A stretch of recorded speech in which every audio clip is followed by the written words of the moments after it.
Hello dear student, welcome back to this channel. चलिए start करते हैं आज का टॉपिक।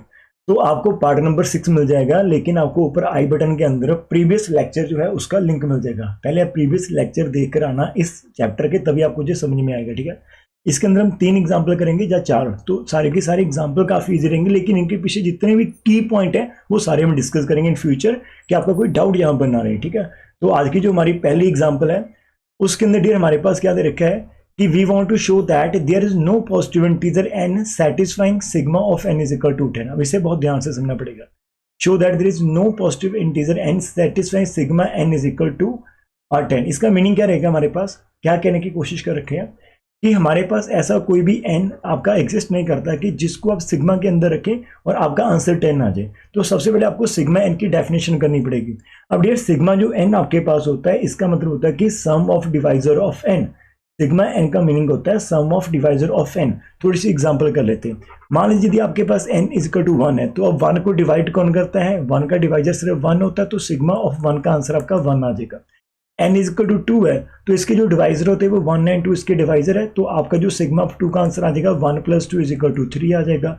यदि आपका n इज इक्वल टू 3 है, तो 3 के जो डिवाइजर होते हैं वो 1 एंड 3 आपके डिवाइजर है, दैट इज वो नंबर जो आपके 3 को डिवाइड कर सकते हैं। तो सिग्मा ऑफ 3 आपके पास 1 प्लस 3 आ जाएगा इज इक्वल टू 4 आ जाएगा। और यदि आपका n इज इक्वल टू 4 है, तो आपके पास 4 को डिवाइड करता है 1 2 एंड 4, 3 नंबर डिवाइड करते हैं, तो आपका जो सिग्मा ऑफ 4 आ जाएगा वो आपके पास 1 प्लस 2 प्लस आपका 4 निकल कर आएगा, आपका 7 आएगा। तो ऐसे हमने स्टार्ट करना है। तो सबसे पहले आपको उस चीज की डेफिनेशन पता होनी चाहिए कि जो कि आपका मेन न्यूमेरिकल प्रॉब्लम है। सिग्मा एन आपके माइंड में बैठ जाना चाहिए कि इसका मीनिंग होता है कि जो भी नंबर आप सिग्मा के अंदर रख रहे हो, आप उसके डिवाइडर ढूंढिए, डिवाइजर फाइंड आउट करें, फिर उनका सम करें। जितना सम करके आंसर आ रहा है that is your value of sigma of n. ठीक है, ये है। अब हमारे क्वेश्चन के अंदर उनको चाहिए आंसर 10। अब 10 का मतलब क्या कि आप एक ऐसा नंबर फाइंड करें जिनके डिवाइजर का सम आपका 10 हो जाए। तो हम यहां से एक चीज तो देखो, जब आपने n को 1 लिया था तो 1 का आंसर खाली 1 आ रहा था, मतलब जब हमारा n इज इक्वल टू 1 था तो sigma of n is equal to हमारे पास n आंसर आ गया था। ठीक है, और वी कैन से दैट कि सिग्मा ऑफ n आपका आंसर कितना आ गया था? 1 आ गया था, यदि आपका n इज इक्वल टू 1 है। आफ्टर दैट यदि आपका n2 है जो कि ग्रेटर देन 1 है, n3 आपका n4 है, तो इन सभी के अंदर आप देखो कि आपका सिग्मा ऑफ 2 का आंसर आपका 2 से बढ़ा रहा है, सिग्मा ऑफ 3 का आंसर आपका 3 से बढ़ा रहा है, और सिग्मा ऑफ 4 का आंसर आपका 4 से बढ़ा रहा है। दैट इज हमारे पास जो सिग्मा ऑफ n होगा उसका आंसर आपके पास ग्रेटर देन n आएगा। कब? व्हेन आपके पास जब भी n आपकी ग्रेटर देन 1 रहेगी। तो जहां से एक रिजल्ट अब निकलकर हमें सामने मिल रहा है कि हमारे पास सिग्मा n का आंसर ग्रेटर देन n आता है, मतलब जो भी आप उसके अंदर नंबर रखते हो, सिग्मा 5, सिग्मा 4, सिग्मा 3, सिग्मा 2, उनका आंसर ऑलवेज आपका 2, 3 और 4 से बड़ा होगा। कब होगा? जब आपका n इज ग्रेटर देन 1 है। अब डियर हमारे पास सिग्मा n की वैल्यू कितनी दे रखी है? 10 दे रखी है, तो दैट इज हमारे केस के अंदर हमारा जो 10 है वो ग्रेटर देन n आएगा। और कब होगा? और वेयर हमारे पास क्या रहेगी? n ग्रेटर देन 1 है। तो इसका मीनिंग आपके पास जो n की वैल्यू है वो ग्रेटर देन 1 आ रही है और लेस देन 10 आ रही है फॉर दिस पर्टिकुलर सम के लिए। हमारे पास क्या होना चाहिए? नंबर 1। अब यहां से आपने ये रेंज कैसे निकाली? तो डियर मैंने अभी बोला कि आपके पास जो सिग्मा ऑफ n है ना, आपके पास सिग्मा ऑफ n का आंसर 10 आना चाहिए। तो आपकी n कैसी होगी? अब देखो आपका जो n है वो 1 तो हो ही नहीं सकती, बिकॉज यदि आपकी n 1 होगी तो सिग्मा 1 का आंसर 1 आ जाएगा, जो कि 10 के इक्वल आ ही नहीं रहा। यदि आपका आंसर 1 चाहिए, सॉरी 10 चाहिए जो कि 1 से बड़ा है, तो आपका जो n है वो भी 1 से बड़ा होना चाहिए। तो ये कंडीशन आपके पास जहां पर होल्ड करेगी कि हमारा n ग्रेटर देन 1 कम से कम चाहिए। ठीक है, बिकॉज यदि 1 होगा फिर तो आंसर 1 आ जाएगा, जो कि डायरेक्ट हमारी रिक्वायरमेंट के अगेंस्ट है। तो अब यदि 1 से बड़ा होगा, मैक्सिमम कितना आप लेकर जा सकते हो? तो मैक्सिमम ये बात करें कि हमें पता है कि जो सिग्मा n है, जैसे आपने सिग्मा 2 निकाला, सिग्मा 3 निकाला, सिग्मा 4 निकाला, इन सभी के आंसर इटसेल्फ से बड़े आ रहे हैं। इन सभी के आंसर इटसेल्फ से बड़े आ रहे हैं। जैसे जी आपका 3 से बड़ा आ रहा है, जी आपका 4 से बड़ा आ रहा है, जी आपका 2 से बड़ा आ रहा है। तो हमारा सिग्मा 2 था लेकिन 2 से बड़ा है, सिग्मा 3 था 3 से बड़ा आ रहा है, सिग्मा 4 था 4 से बड़ा आ रहा है। इसलिए जब आप बात करो कि हमें 10 चाहिए ना, यदि आप सोच रहे हो कि सर हम सिग्मा के अंदर 10 चेक करें, अरे सिग्मा के अंदर 10 चेक करोगे तो आपका आंसर 10 से बड़ा आ जाएगा, इसलिए आप सिग्मा के अंदर 10 मत रखना, तो आप उससे कम रखो नंबर। तो अब जब उससे कम रखोगे तो कितना हो सकता है, तो इसका मतलब n से बड़ा लोगे तो आप कम से कम 2 लेट कर लेना, और 10 से छोटा करोगे तो 1 से बड़ा लेंगे तो कम से कम 2 लेट कर लेना, और 10 से छोटा लेंगे तो कम से कम आप 9 लेट कर लेना। तो n की चॉइस आपके पास 2 से लेकर 9 तक चलेगी। अब इन्हीं के अंदर यदि आपको कोई आंसर मिलता है तो आपका आंसर होगा, अदरवाइज नहीं होगा। और सिग्मा 2 का तो मैंने आपको पहले निकाल कर दिखा दिया था कि 2 को 1 और 2 डिवाइड करते हैं, आंसर 3 आ गया। और सिग्मा 3 का भी मैंने आपको आंसर निकाल दिया था, सिग्मा 4 का भी निकाल दिया था, सिग्मा 5 को सिर्फ और सिर्फ 1 और 5 डिवाइड कर लेते तो इनका आंसर 6 आ जाएगा। सिग्मा ऑफ 6 की बात करें तो 6 को 1 भी डिवाइड करता है, 2 भी डिवाइड करता है, 3 भी करता है और 6 भी करता है। तो जैसे आप इनका सम करेंगे तो आपके पास जहां से आंसर निकल कर आ जाएगा हमारे पास 12 जो कि 10 से बड़ा है। सिग्मा ऑफ 7 जो कि प्राइम नंबर, इसका आंसर 1 और 7 आंसर 8 आएगा, जो कि अगेन आपका नॉट इक्वल टू 10 आ रहा है। सिग्मा ऑफ 8 की बात करेंगे तो 8 को 1 भी डिवाइड करता है, 2 भी करता है, 4 भी करता है और 8 इटसेल्फ भी करता है। तो आपका आंसर 12 और प्लस 3 15 बन रहा होगा यहाँ से 15, जो कि अगेन आपका नॉट इज इक्वल टू 10 है। ठीक है डियर। और फिर सिग्मा ऑफ 9 लास्ट चेक करेंगे, 9 को 1 डिवाइड करता है, 3 करता है और 9 करता है, तो यहाँ से आंसर 13 आ रहा है, नॉट इज इक्वल 10। तो जहां से हमारे पास रिक्वायरमेंट थी कि यार इससे बाहर तुम जा ही नहीं सकते, यदि जाते तो फिर तो चेक करने की बात ही नहीं है। ठीक है, तो वहां पर तो चेक करना बनता ही नहीं। यदि आप मतलब सिग्मा 11 वाले सोच रहे हो, 12 वाले सोच रहे हो, तो उनके आंसर तो आपके 10 से बड़े आएंगे, बिकॉज सिग्मा 12 का आंसर 12 से बड़ा आएगा तो 10 से तो बड़ा होगा। तो हमने एक पर्टिकुलर रेंज सेट कर ली थी, तो उस रेंज के अंदर यदि होगा तो वहीं पर मिलेगा, अदरवाइज नहीं मिलेगा। अब जहां पर किसी भी नंबर के लिए आपका आंसर 10 नहीं आ रहा, तो हम जहां से ये शो होता है कि हैंस प्रूव दैट कि हमारे पास ऐसी कोई भी n नहीं है जिसके लिए हमारा आंसर 10 आ जाएगा। ठीक है, तो ये आपका प्रूफ आपके सामने भी दे रखा है, लेकिन मैंने यहाँ पर समझाना था कि कैसे कैसे सिलेक्ट कर रखे। तो there is no positive integer n satisfy sigma n is equal to 10, तो ऐसा कोई भी इंटीजर नहीं होगा। तो आज की पहली एग्जाम्पल करिए। अब आज की जो सेकंड एग्जांपल आप करोगे, find all n such that dn is equal to 10 and hence find the least such value of n। इसके अंदर पहले सम को समझना बहुत इंपॉर्टेंट है कि हमें वो n चाहिए, मतलब आपको क्या करना है। एग्जांपल नंबर 2, हमें एक ऐसी n फाइंड करना चाहते हैं कि जो आपका d ऑफ n है वो आपका 10 आ जाए, और जो आपने n फाइंड करनी है, हेंस फाइंड द लीस्ट। एक तो आप ऐसी n फाइंड करके दिखाओ, और फिर उसके अंदर से आपने लीस्ट वैल्यू ऑफ n निकालनी है, लीस्ट वैल्यू ऑफ n निकालनी है, जिसके लिए आपका आंसर ये चीज 10 होनी चाहिए। अब डेफिनेशन के अकॉर्डिंग d ऑफ n क्या होगा, जैसे सिग्मा n की हमने बात करी थी, सिग्मा n तो हमारे पास क्या था, सम ऑफ डिवाइजर्स ऑफ n। अब यहां पर आता है dn का मतलब होता है कि number of divisor of n, यहां पर आप काम करते हैं कि number of divisor of n। अब जहां पर वो बोल रहा है कि आप हमें एक ऐसा नंबर बताइए जिसके पॉजिटिव जिसके डिवाइजर की काउंटिंग 10 होनी चाहिए। अब सर जी पता नहीं चल रहा, जैसे आपका n इज इक्वल टू 1 है, तो 1 को कौन कौन डिवाइड करता है, 1 को तो 1 डिवाइड करता है, तो इसको मैं d of 1 is equal to 1 आ जाएगा। अब 2 को कौन कौन डिवाइड कर लेता है, 2 को कौन कौन नंबर डिवाइड कर सकते हैं, तो 2 को 1 भी डिवाइड कर सकता है, 2 भी, तो इसलिए जब आप d ऑफ 2 निकालेंगे तो 2 के 2 डिवाइजर्स हैं, तो आंसर 2 आ जाएगा। n इज इक्वल टू 3 की बात करेंगे, अब 3 एक प्राइम नंबर, इसको 1 और 3 डिवाइड कर पाएंगे, तो d ऑफ 3 आपका नंबर ऑफ डिवाइजर्स ऑफ 3। तो जहां पर dn का मतलब क्या होगा, number of divisors of n आपके पास है, आपने काउंट करके लिखना है, तो इसके तो 2 ही आते हैं। n इज इक्वल टू 4 होगा, तो 1 भी डिवाइड करेगा, 2 भी करेगा, 4, तो n d ऑफ 4 के डिवाइजर आपके पास 3 आएंगे। तो हमें एक ऐसा नंबर निकालना है, जैसे मैंने यहाँ से 1 चेक कर लिया, 2 कर लिया, 3 कर लिया, 4, तो इनके डिवाइजर्स 1 2 2 एंड 3 है। जैसे आप 10 की बात कर लो, एंड यदि आपके पास 10 होगा तो 10 को कौन डिवाइड करता है, 1 भी करता है, 2 भी करता है, 5 भी करता है, 10, तो आपका d ऑफ 10 भी आपके पास मैक्सिमम 4 आ रहे हैं। ठीक है, और जैसे आप 16 की बात कर लो, n इज इक्वल टू 16, मैं पहले आपको समझाने की कोशिश कर रखा हूँ, ठीक है, कर रहा हूँ। 1 भी करता है, 2 भी करता है, 4 भी करता है, 8 भी करता है, 8 के बाद आपका 16 करेगा, तो जहाँ से आपका d of 16 is equal to 5 है। तो हम यहाँ पर 16 तक जा चुके हैं, लेकिन हमारे पास जो नंबर ऑफ डिवाइस है वो मैक्सिमम हमें 5 ही मिल रहे हैं। तो मेन क्वेश्चन की रिक्वायरमेंट क्या है कि हमें एक ऐसा छोटे से छोटा आपको n निकालना है, एक ऐसा नंबर निकालना है जिसको डिवाइड करने वाले नंबर्स की काउंटिंग, जिसके फैक्टर्स, अब फैक्टर ही डिवाइड करते हैं, तो जिसके फैक्टर्स की काउंटिंग, जिसके फैक्टर की संख्या हमारे पास कितनी होनी चाहिए, आपके पास 10 होनी चाहिए। मिनिमम 10 नंबर उसको डिवाइड करेंगे, या फिर एग्जैक्ट 10 नंबर उसको डिवाइड करेंगे। अब वहां तक पहुंचने के लिए आपको क्या करना पड़ेगा, एक रिजल्ट होता था, वो मैं आपको बता देता हूं कैसे कैसे हम यूज करेंगे। हम लेट कर लेते हैं कि हमारे पास हम एन निकालना चाहते हैं, तो लेट करें कि हमारे पास एन एक नंबर है। अब आपके पास एन इज एनी इंटीजर हो सकता है, तो यदि आपके एन इंटीजर है तो हमें पता है कि हम किसी भी नंबर, किसी भी इंटीजर को उसकी प्राइम फैक्टराइजेशन के फॉर्म में लिख सकते हैं। Every number can be written in its prime factorization form. तो मान लेते हैं कि एन हमारा जो नंबर है उसके भी प्राइम फैक्टर बनेंगे, जैसे P1 हो गया, P2 हो गया, P3 हो गया, P4 हो गया, अप टू सो मान कर चलते कि PR है। अब ये जो प्राइम नंबर्स हैं इनकी कोई ना कोई पावर भी होंगी, मान कर चलते इसकी पावर अल्फा 1 है, इसकी पावर अल्फा 2, इसकी power alpha 3, alpha 4 up to, और इसकी पावर आपके पास अल्फा है, ठीक है। वेयर आप अल्फाज ऐसे लेट करें कि आपका alpha 1 less than equal to alpha 2 less than equal to alpha 3 up to, और आप ऐसे इस पैटर्न को लेकर चल रहे हैं कि अल्फा ऑफ आर हो। तो हमने इस ऑर्डर के अंदर इनको सिलेक्ट कर रखा है। और वेयर हमारे पास जितने भी P ऑफ I है not is equal to P of J, मतलब ये सारे के सारे डिस्टिंक्ट हैं। वेयर आपका I, J greater than equal to 1 और less than equal to R है। कोई भी आपका जो नंबर P है ना, ये सारे के सारे प्राइम्स हैं और all prime numbers are distinct 1 है, उनकी पावर्स इतनी है। सर जी समझ में नहीं आया तो मैं हूं ना आपके लिए, जहां पर हर एक पॉइंट आपको एक्सप्लेन करूंगा, जहां पर फिक्र मत करो, ठीक है। बस आपने वीडियो को शेयर करना है, ठीक है। या फिर आप एक चीज़ कर सकते हो, if you want to help in any way, तो आप हमारे चैनल का जो ज्वाइन बटन मिला है जिसके ऊपर 159 पर मंथ का, आप वो ज्वाइन बटन वैसे बाई कर सकते हैं, सो दैट कि आप फाइनेंशियली या कैसे भी आप हमारी हेल्प या थैंक यू आप कर सकते हो हमें, यदि करना चाहते हो, ठीक है। आपके पास कोई भी नंबर, जैसे आपका नंबर 16 है, तो यदि आप 16 की बात करते हो तो 16 को आप लिख सकते हो 2 की पावर 4, तो ये आपका ये प्राइम फैक्टर बन जाता है।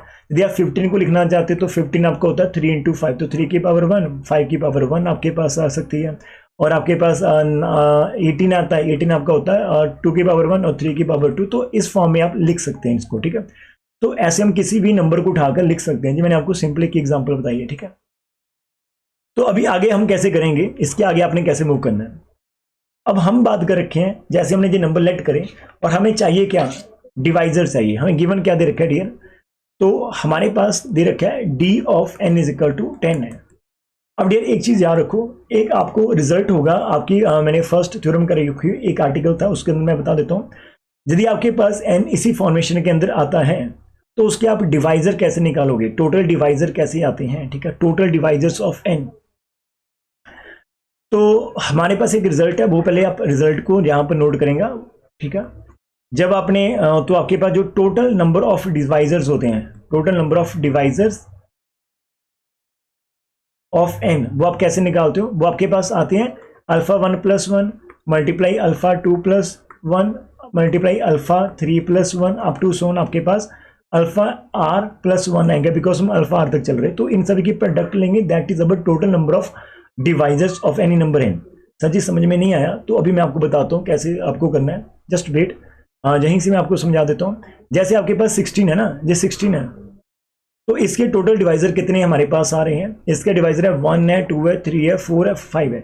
अभी जो मैंने आपको गेम बताई है 16 को हम लिख सकते हैं 2 की पावर 4, तो आपका जो अल्फा 1 है उसकी पावर 4 आ जाएगी, और अल्फा 1 प्लस 1 आपके पास 4 प्लस 1 कितना आ गया, 5 आंसर आ गया। तो हमारे पास कितने डिवाइजर हो गए, इसके टोटल 5 डिवाइजर हो गए हैं, ठीक है। इसके टोटल डिवाइजर कितने हमारे पास 5 है। तो वही तो चीज़ बात करने की कोशिश कर रखे हैं। सर जी अभी थोड़ी और क्लैरिटी चाहिए, तो और क्लैरिटी चाहिए तो अब यहाँ पर इस तरफ आ जाओ, यहां से आपको समझा देता हूं। यहां पर अल्फा 1 की वैल्यू आपके पास कितनी 1 है और अल्फा 2 की वैल्यू आपके पास 2 है। तो अकॉर्डिंग टू आपका d ऑफ 18 है, वो कितना होना चाहिए, अल्फा 1 प्लस 1, अब बिकॉज 2 फैक्टर है तो अल्फा 2 प्लस 1 होना चाहिए। अल्फा 1 की वैल्यू 1 है तो 1 प्लस 1, यहाँ पर डॉट मतलब मल्टीप्लिकेशन है, तो अल्फा 2 की पावर कितनी है 2 प्लस 1। अब यहाँ से 2 आ गया, इधर से आपका आ गया 3, तो टोटल 6 डिवाइजर होने चाहिए 18 के। एक बार चेक कर लो 18 को कौन कौन डिवाइड करता है। 18 को आप 1 से डिवाइड कर सकते हो, 2 से डिवाइड कर सकते हो, 3 से कर सकते हो, 6 से कर सकते हो, 9 से कर सकते हो और 18 से कर सकते हो। 1 2 3 4 5 6, तो 18 के टोटल डिवाइजर कितने हैं आपके पास 6 है, और वी कैन राइट जो हमने उसको पहले प्रेडिक्ट कर लिया था इस रिजल्ट के साथ। और सर जी ये रिजल्ट कहाँ पर मिलेगा, ये रिजल्ट आपको प्रीवियस जो वर्कशीट है उसके अंदर मिल जाएगा, एक्सरसाइज के अंदर, ठीक है जी। सर जी अभी भी क्लियर नहीं हुआ तो एक लास्ट वे, बिकॉज एक्सप्लेनेशन तो वैसे ही किया, सारे बोले कि सर इससे मतलब अच्छा क्या ही हो सकता था, ठीक है। तो एक चीज लास्ट, और एग्जाम्पल तो इतनी है लेकिन आपने इतनी छोटी सी एग्जाम्पल पर इतना लेक्चर कैसे दे दिया, तो वो चीजें मैं करवाऊंगा। अभी एन को आपने लेट करा था कि P1 ऑफ अल्फा 1 है ना, P2 इंटू अल्फा 2, यहाँ पर P3 इंटू अल्फा 3, मान लो सिर्फ 3 है, बाकी के भूल जाओ थोड़े समय के लिए, ये चीज है। हम n के टोटल डिवाइजर फाइंड आउट करना चाहते हैं। अब n के तो जो तीन तीन डायरेक्ट आपको फैक्टर दिख रहे हैं, तो आप एक एक फैक्टर को उठा लीजिएगा, p1 की पावर अल्फा 1 को उठा लो। अब p1 की पावर अल्फा 1 को कौन कौन डिवाइड करेगा, इसको आप 1 भी डिवाइड करेगा, p1 की पावर 1 भी डिवाइड करके, p1 की पावर 2 भी अप टू p1 की पावर आपकी अल्फा 1 भी डिवाइड करेगी। तो 1 से लेकर अल्फा तक 1, तो इट्स आपके पास सिंपल अल्फा 1 हो गया और एक आपका 1 भी डिवाइड कर रहा है। तो p1 की पावर अल्फा 1 के टोटल डिवाइजर आपको अल्फा 1 प्लस 1 मिल रहे हैं। सर जी थोड़ा सा डाउट है तो इसको मैं और एक्सप्लेन कर सकता हूँ बढ़िया से। जैसे मैंने अभी आपको बताया कि आप 18 को हम लिख सकते हैं 2 की पावर 1 इंटू आपके पास 3 की पावर 2 है। अब यहाँ पर 2 की पावर 1 को कौन डिवाइड कर सकता है, 2 की पावर 1 को या तो 1 डिवाइड करेगा या फिर 2 डिवाइड करेगा।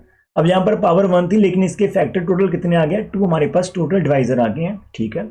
यदि हम 3 की पावर 2 की बात करें, अब 3 की पावर 2 को कौन कौन डिवाइड करेगा, या तो 1 डिवाइड करेगा या फिर 3 डिवाइड करेगा या फिर 3 की पावर 2 भी डिवाइड करेगा, बिकॉज ये 9 बनता है। तो 9 आपका 1 से भी डिवाइड हो रहा है, 3 से भी हो रहा है और आपका 9 से भी हो रहा है।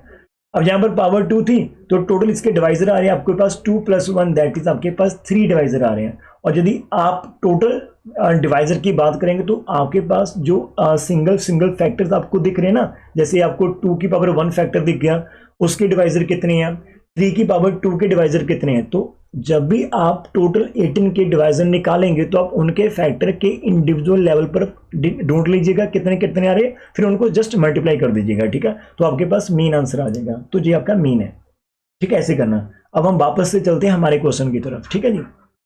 तो मैं जितने भी डाउट्स हो सकते हैं, मेरे को पता कि नंबर तो ये ट्रिकी है, यहाँ पर डाउट्स बन सकते हैं, लेकिन हमें आपको ऐसे समझाना है एज अ टीचर कि हमारे स्टूडेंट इस वीडियो को देखने के बाद उनको कुछ और दिखना ही ना पड़े।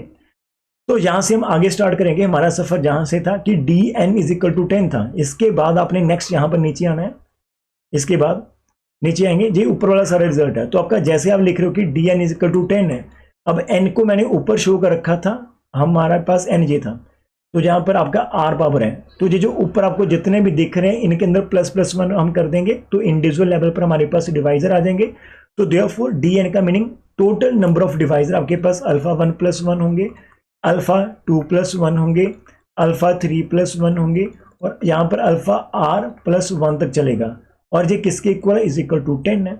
अब ये दो तरह की रिप्रेजेंटेशन है, ये भी आपकी फैक्टराइजेशन है किसकी, 10 की, but we can write 10 in only 2 ways. आप या तो 10 को 10 लिख सकते हो, दैट इज 10 × 1, तो वो 10 ही रहता है, और या फिर आप 10 को लिख सकते हो 2 × 5, और सम स्टूडेंट कहेंगे कि 5 × 2, राजी वो सेम ही रहेगा, ठीक है। तो 2 × 5 या फिर आप इसको 10 की फॉर्म में ही लिखेंगे। यदि आप 10 की फॉर्म में लिखते हो तो आपके पास खाली एक फैक्टर आ रहा है, दैट इज यहाँ पर हमने लिखा था ना कि टोटल कितनी टर्म्स है, r टर्म्स है, तो r की वैल्यू या तो 1 आ रही है या फिर आपके पास 2 टर्म्स आ रही है।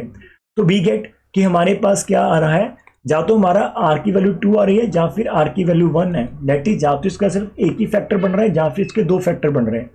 अब जब 2 फैक्टर बनेंगे तो कौन कौन से होंगे, एक फैक्टर बनेगा तो कौन सा होगा वो हम यहाँ पर करेंगे। इफ हमारे पास r की वैल्यू = 2 है, मतलब हमारे पास 2 फैक्टर बन रहे हैं, तो हमारे पास 2 और 5 बनेगा, ठीक है डियर। तो जैसे हम r की वैल्यू 2 लेट कर लेते हैं कि r हमारे पास 2 है, तो इसका मतलब हमारे पास क्या होगा, 2 फैक्टर होंगे, तो विच इंप्लाइज हमारे पास अल्फा 1 + 1 भी एक फैक्टर होगा। अल्फा 1 की पावर आपके पास कितनी आ रही है, 1 आ रही है, बिकॉज इस केस के अंदर मैं लिख रहा हूँ 10 = 2 की पावर 1 × 5 की पावर 1, तो आपका अल्फा 1 भी 1 है, आपका अल्फा 2 भी 1 है, ठीक है। तो इसका आंसर आपका 1 + 1 = 2 आ गया, और आपके पास जो अल्फा 2 + 1 होगा उसका आंसर भी आपका 1 + 1 = आपके पास 2 आ जाएगा। और अभी मैंने इसको सॉरी ऐसे नहीं हम करेंगे, यहाँ पर जैसे मैं लिख रहा हूँ कि इसके 2 फैक्टर बन रहे हैं। अभी हमने क्या बोला कि हमारे पास जो यहाँ पर इतनी सारी मल्टीप्लिकेशन आ रही है, तो it is the factorization of 10 ना, it is the factorization of 10 है, तो ये हमने 10 की फैक्टराइजेशन करी है। और 10 की फैक्टराइजेशन 2 वे में हो रही है, या तो 10 को लिख सकते हैं 10 × 1 दैट इज 10 की वे में, या फिर आप इसको 2 × 5 की फॉर्म में लिख सकते हैं। अब या तो आपके पास r = 1 एक ही टर्म आ रही है इसके अंदर से, या फिर इसके अंदर 2 टर्म्स होगी। तो जैसे हम r को 2 सेलेक्ट कर रहे हैं तो हमारे पास जहाँ से 2 टर्म जहाँ पर निकल कर आएगी आपके पास, तो वी गेट कि हमारे पास अल्फा 1 + 1 इंटू अल्फा 2 + 1 = 10, जिसको आप लिख रहे हो 2 × 5 की फॉर्म में लिख रहे हैं, ठीक है। यहाँ पर ध्यान से समझना, देखो ये चीज़ें थोड़ी सी कॉम्प्लिकेट हो सकती है, लेकिन थोड़ा सा हम अपने माइंड की कहते हैं ना, कुछ भी कर लो ना, माइंड को प्रेजेंट रखना है बस आपने समझने के लिए। तो जैसे हमने r को 2 बोला कि इसके 2 ही फैक्टर होंगे, तो यहाँ से आपने rth वाले के अंदर सिर्फ 2 फैक्टर उठाए हैं, तो पहले 2 फैक्टर आएंगे जो कि 10 के इक्वल रहेंगे, और वो 10 को हम 2 into 5 की फॉर्म में लिख रहे हैं। इसका मतलब पहले वाला फैक्टर पहले के इक्वल होगा, दूसरे वाला फैक्टर दूसरे के इक्वल होगा। तो आपका अल्फा 1 प्लस 1 इक्वल टू 2 होगा, वहां से अल्फा 1 की वैल्यू 2 माइनस 1 इक्वल टू 1 आ जाएगी, और यहाँ पर अल्फा 2 इज इक्वल टू 5 होगा, और यहाँ पर प्लस 1 भी है, तो अल्फा 2 की वैल्यू आपके पास 5 माइनस 1 इज इक्वल टू 4 आ जाएगी। ठीक है डियर, तो अल्फा 1 हमारे पास कितना आ गया, 1 आ गया, अल्फा 2 हमारे पास 4 आ गया, इतना हमारे पास आ गया। तो देयरफॉर इस केस के अंदर यदि हमारा n है जिसको हम p1 की पावर अल्फा 1 और p2 की पावर अल्फा 2 लेंगे, तो हमारे पास p1 की पावर हमारे पास 1 आ जाएगी, और मल्टीप्लिकेशन p2 की पावर हमारे पास 4 आ जाएगी।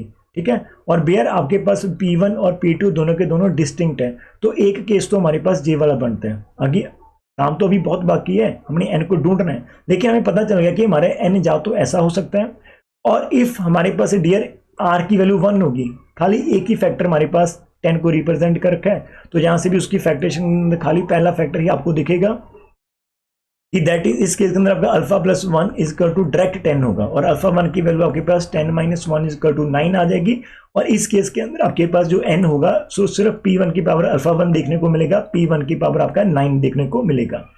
अब सर जी ये आप कहां से लिख रहे हो, रजी जी हमने स्टार्टिंग के अंदर जो चीज सिलेक्ट कर रखी थी वहां से हम लेकर आ रहे हैं, मैं फिर से रिपीट कर देता हूँ।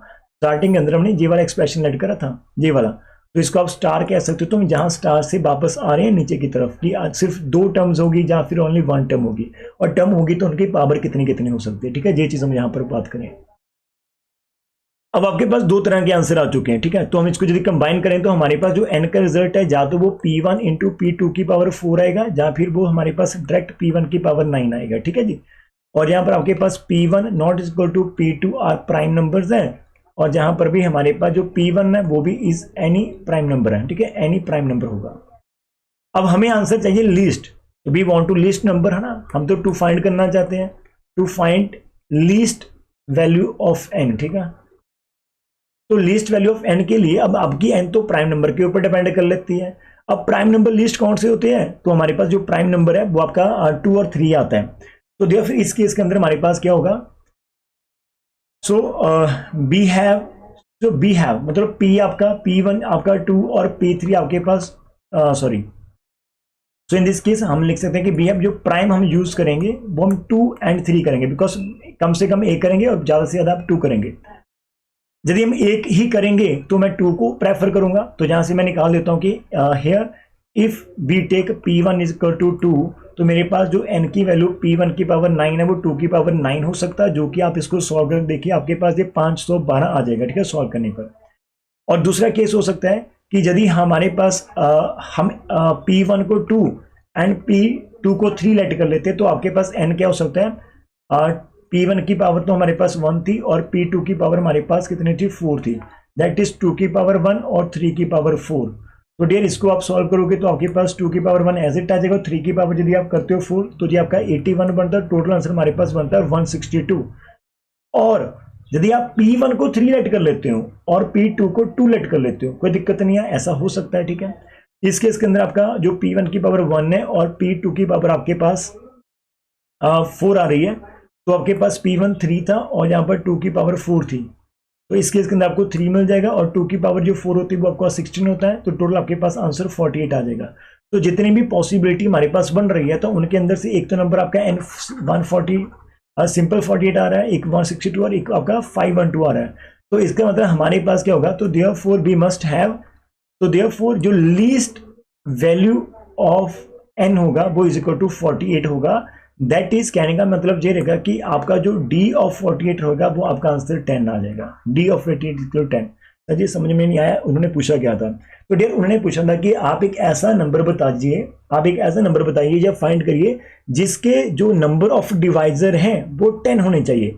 तो आप 1 से लेकर 47 तक किसी भी नंबर के चेक कर लो, आपके डिवाइजर किसी के भी 10 नहीं होंगे, तो हमारे पास it is the first number जिसके डिवाइजर 10 होंगे। अब डिवाइजर का मतलब क्या है, मैं काउंट करवा लेता हूँ। आपको जो 48 आ रहा है, 48 ये वाला, अब 1 भी इसको डिवाइड करता है 48 को, आपका 2 भी डिवाइड करता है, 3 भी डिवाइड करता है, 4 भी करता है, 6 भी करता है, और आपका 8 भी डिवाइड करेगा, उसके बाद 8 के बाद आपका ये 9 नहीं करेगा, 10 नहीं करेगा, 12 भी डिवाइड करेगा और 16 भी डिवाइड कर लेता है 16 3 का, फिर 24 भी डिवाइड कर लेता है और फिर 48 खुद से डिवाइड करेगा। काउंट करो, हमारे पास यहाँ पर 1 आ गया, 2 आ गया, 3 4 5 6 7 8 9 और 10। तो ये टोटल जो आपके काउंटिंग करते हो तो आपके पास 10 ऐसे नंबर्स आ रहे हैं जो आपके 48 को डिवाइड कर रहे हैं। आपको कहीं पर भी कोई डाउट है तो आप 48 से छोटा कोई भी नंबर 47 46 45 कोई भी नंबर उठाकर देख लीजिएगा, कहीं भी आपको कोई ऐसा नंबर नहीं मिलेगा जिसके जो नंबर ऑफ डिवाइजर है वो 10 होंगे। तो ऐसे सम आप लोग कर सकते हैं। ठीक है, मैंने टोटल 3 एग्जाम्पल बोला था, लेकिन आप यदि इन्हीं एग्जाम्पल को अच्छे से कर लेते हो, मैंने सारे के सारे डाउट्स या की पॉइंट यहाँ पर बताने की कोशिश कर रखी है आपको कि कैसे कैसे आपने स्टार्ट करना होता है, सब कुछ आपके सामने है। तो आप एक एक दो एग्जाम्पल यहाँ से मैं आपको देना स्टार्ट करूंगा। और जिन स्टूडेंट ने इसकी रिक्वेस्ट करी थी, यदि उनको जो लेक्चर मिल गया हो तो वो कमेंट कर सकते हो, और दूसरा हमारी किसी भी हेल्प यदि आप करना चाहते हो, थैंक यू मतलब हमारा, तो एक तो आप रिटर्न में कर सकते हो, दूसरा इन एनी वे जो मैं कहना चाहता हूँ कि ऊपर ज्वाइन कर सकते हो हमारे चैनल को बेसिक फॉर स्पोर्ट। ठीक है, तो उससे क्या होगा कि हमें मोटिवेशन मिलती है और काम करने के लिए, और आपको आपकी जो नॉलेज, आपको जो आपका सिलेबस है वो मिलता चला जाएगा। ठीक है, आपकी रिक्वायरमेंट्स पूरी करते चले जाएंगे हम। जब भी आप कोई एग्जाम्पल करते हो तो ऐसा नहीं कि आपने उसको जस्ट यहां से लिखा और बस अपने माइंड के अंदर छाप लिया, रट्टा तो कभी नहीं लगाना, क्रैमिंग बिल्कुल नहीं करनी। आपको ट्राई करना है कि जो जो चीजें दे रखी है उनका मीनिंग क्या निकल कर आता है और वो हमसे पूछ क्या रहा है। यदि आप ऐसे अंडरस्टैंड करके जाते तो, और कल को आपको कोई और एग्जांपल आ जाती है, जैसे D N is equal to आपका 8 आ जाए, D N is equal to आपका मतलब वो 8 की बात करें कि आपके टोटल ऐसा नंबर बताइए जिसके डिवाइजर आपके पास 8 होने चाहिए, कोई ऐसा नंबर बताइए जिसके डिवाइजर आपके पास 8 होने चाहिए, तो फिर आप उसको भी खुद से ट्राई कर सकते